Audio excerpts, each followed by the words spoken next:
이게 되돌아보면 제주 사상 관련해서 발언한 대통령은 민주주의 대통령밖에 없어요. 네.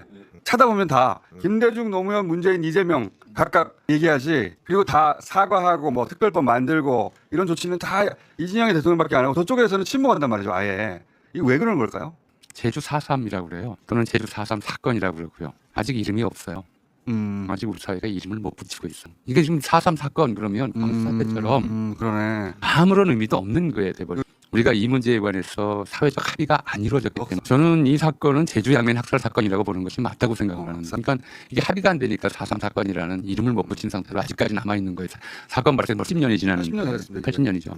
가장 가까운 일을 좀 한번 보죠. 트럼프가 앞으로 2, 3주간 이란의 극도의 공격을 가해서 석기 시대로 돌려놓겠다.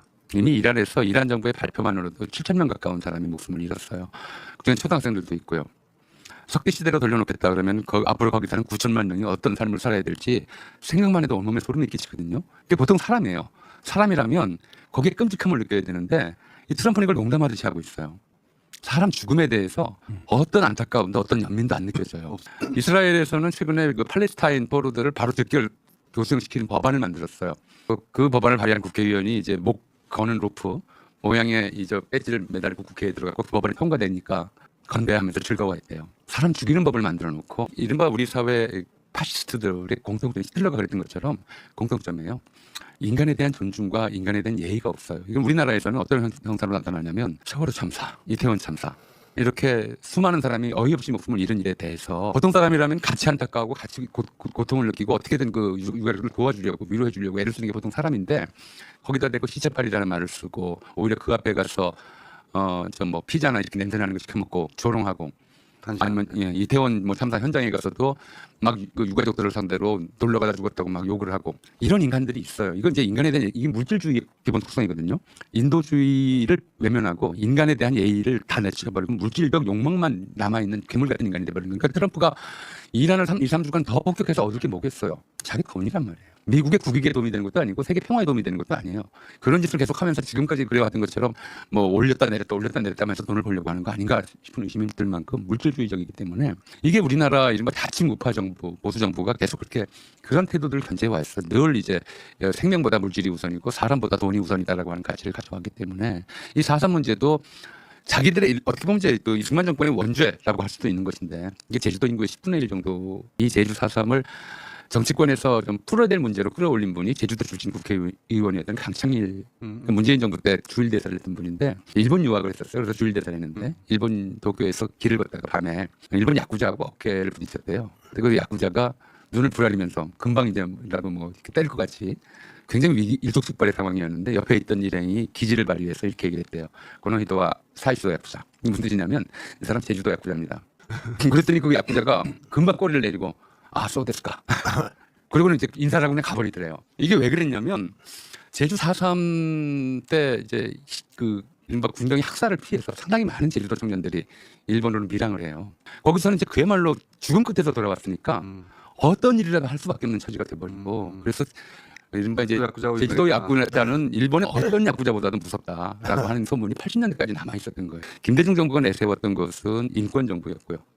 또 노무현 정부도 사실 뭐 문재인 정부도 이제 사람이 먼저다라는 걸 내세웠기 때문에 늘 사람을 앞에 두는 이런 좀 사고 방식에서는 이런 학살의 기억 이런 것들을 되새길 수밖에 없고 이런 것이 다시 일어나지 않게 만드는 장치를 만드는데 집중할 수밖에 없고. 제주도 뭐 4.3 항쟁 혹은 4.3 양면학살 사건이 한국의 정치 지형 이후의 정치 지형과 집단 심리를 규정하는 출발점이었다라고 봅니다. 그 당시에 이 엄청난 사람들을 죽였단 말이죠. 제주도에서. 그때 사람들이 느끼는 공포는 이루 말할 수 없죠. 닥치는 대로 죽였다고 하더라고요. 남녀노소 할 거 없이 그냥. 네, 거의 장난삼아 죽이는 사례도 많았습니다. 서북 청년단이. 생후 2개월.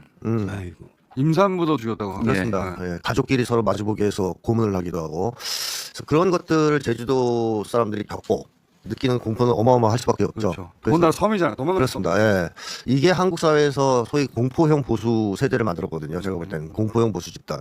보수 이데올로기가 자기한테 이익이 된다는 합리적 판단 하에 보수 이데올로기를 받아들인 사람들이 아니고 공포에 질려서 저쪽에 우리가 들어가지 않으면 다 죽을 수 있다. 이런 두려움 때문에 보수가 되기 시작한 건데 그 이후에도 뭐 제주도 이외의 수많은 지역에서 이승만이 양민학살을 합니다. 이 과정에서 한국 사회에 그야말로 두터운 보수층이 형성되는 겁니다. 공포에 기반해서 보수가 그렇습니다. 탄생했다. 그러니까 비합리적 보수라고 할 수 있죠. 이게 한국 사회에 미친 영향은 지대하다라고 말씀드리고 싶고, 사실상 제주도의 이 양민학살의 책임은 미군정이 있어요. 그 당시 미군정이 한국을 통치하고 있었기 때문에. 그래서 한국에서 한국인들 마음속에 이 일을 겪으면서 미국에 대한 공포감이 생깁니다. 이제 공미심리라고 그러죠. 공포감, 무섭다. 야, 이게 잘못하면 다 죽겠구나. 근데 이 공미라는 것이, 공포감이라는 것이 지속되다 보면 숭배로 바뀌죠. 옛날에 원시인들이 보면 동물들 숭배합니다. 처음에 토템. 그래가지고 맹수들을 주로 숭배하는데 그 이유가 뭐냐면 무서워서 숭배하는 거예요. 자기를 그야말로 위협할 수 있는 거대한 공포를 느끼면 사람들은 그 대상을 숭배하는 경향이 생기는데, 한국에서 그 이후 공민은 이제 숭미로 바뀌었죠. 미국을 숭배하는 심리로. 이걸 깬 결정적인 역할을 한 사람이 트럼프라고 저는 생각합니다. 절감합니다. 네. 미군이 저거밖에 힘이 안 되나? 그렇죠.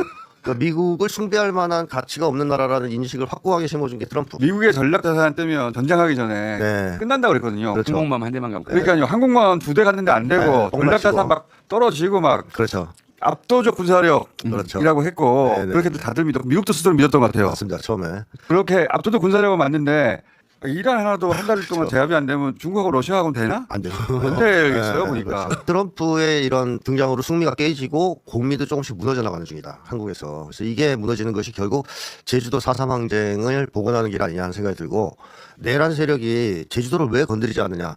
여기에 자기들의 모든 치부가 다 담겨 있거든요. 그러니까 이승만을 국부로 추앙하는 인간들인데, 이승만은 히틀러에 버금가는 인간 도살자거든요. 제가 생각하기에는. 그러니까 이런 것들이 드러난다면 자기들이 주장해온 모든 논거가 무너지기 때문에 제주도는 건드리면 안 되는 것이죠. 근데 저는 우리 한국의 역사에서 이 제주도는 동학혁명에서부터 꾸준히 이어지는, 촛불항쟁까지 이어지는 이런 항쟁의 연장선에 있는 그런 항쟁이었다고 생각합니다. 그 당시 외신에서 이승만을 부르는 가장 좀 흔한 별명 중에 하나가 아시아의 프랑코였어요. 그러니까 아시아의 프랑코라고 해서 파시즘, 아시아적 파시즘의 대표 파시스트라고 이렇게 불러왔고, 양민학살자, 도살자 이런 별명들을 외신이 붙여놓은 상태였어요. 맞아요. 거기 제주 4.3 평화공원에 명패 걸려 있는 숫자만 2만 개가 넘어요. 아, 그래요? 예. 이 네. 순이 삼촌도 4.3 때 자기 아들 둘을 잃은 아. 엄마 얘기잖아요. 그러다가 결국 그 신경쇠약 걸리고 정신질환 오고 결국은 자기 밭에서 자살하는 그걸 이제 지금도 제주 중산간지대 가면 집들이 별로 없어요. 그 당시에는 집들이 거기서 농사짓는 집들이 많았거든요. 근데 그 중산간지대는 전부 보이는 대로 다 죽였어요. 네. 그러니까 아예 집들이 없어요. 지금 해병대가 진해에서 창설돼서 제주도에서 본격적으로 모병을 하거든요. 이게 4.3이 진행 중인 상황이었어요. 그때 제주도 젊은이를 데려다가 해병대 군인으로 입대시키는 거예요. 못 믿어. 못 믿으니까 그러니까 길을 꺾어 놓는다고 정말 혹독하게 고문을 해놓고 군인을 만들었어요. 제주도 사람들만 그러니까 이게 해병대 군기의 시작이에요. 해병대가 특별히 군기가 셀 이유가 있어서 군기가 센 게 아니라 제주도 청년들을 믿지 못하는 제주도 청년들을 잡아다가 해병대로 강제 입대를 시켜놓고 이게 저항할 수 없도록 만들어야 되니까 엄청나게 혹독하게 먼저 다뤘어요. 이게 해병대 군기가 만들어진 이유예요. 그만큼 제주도가 갖는 제주도민들이 겪어왔던 상처가 엄청나요.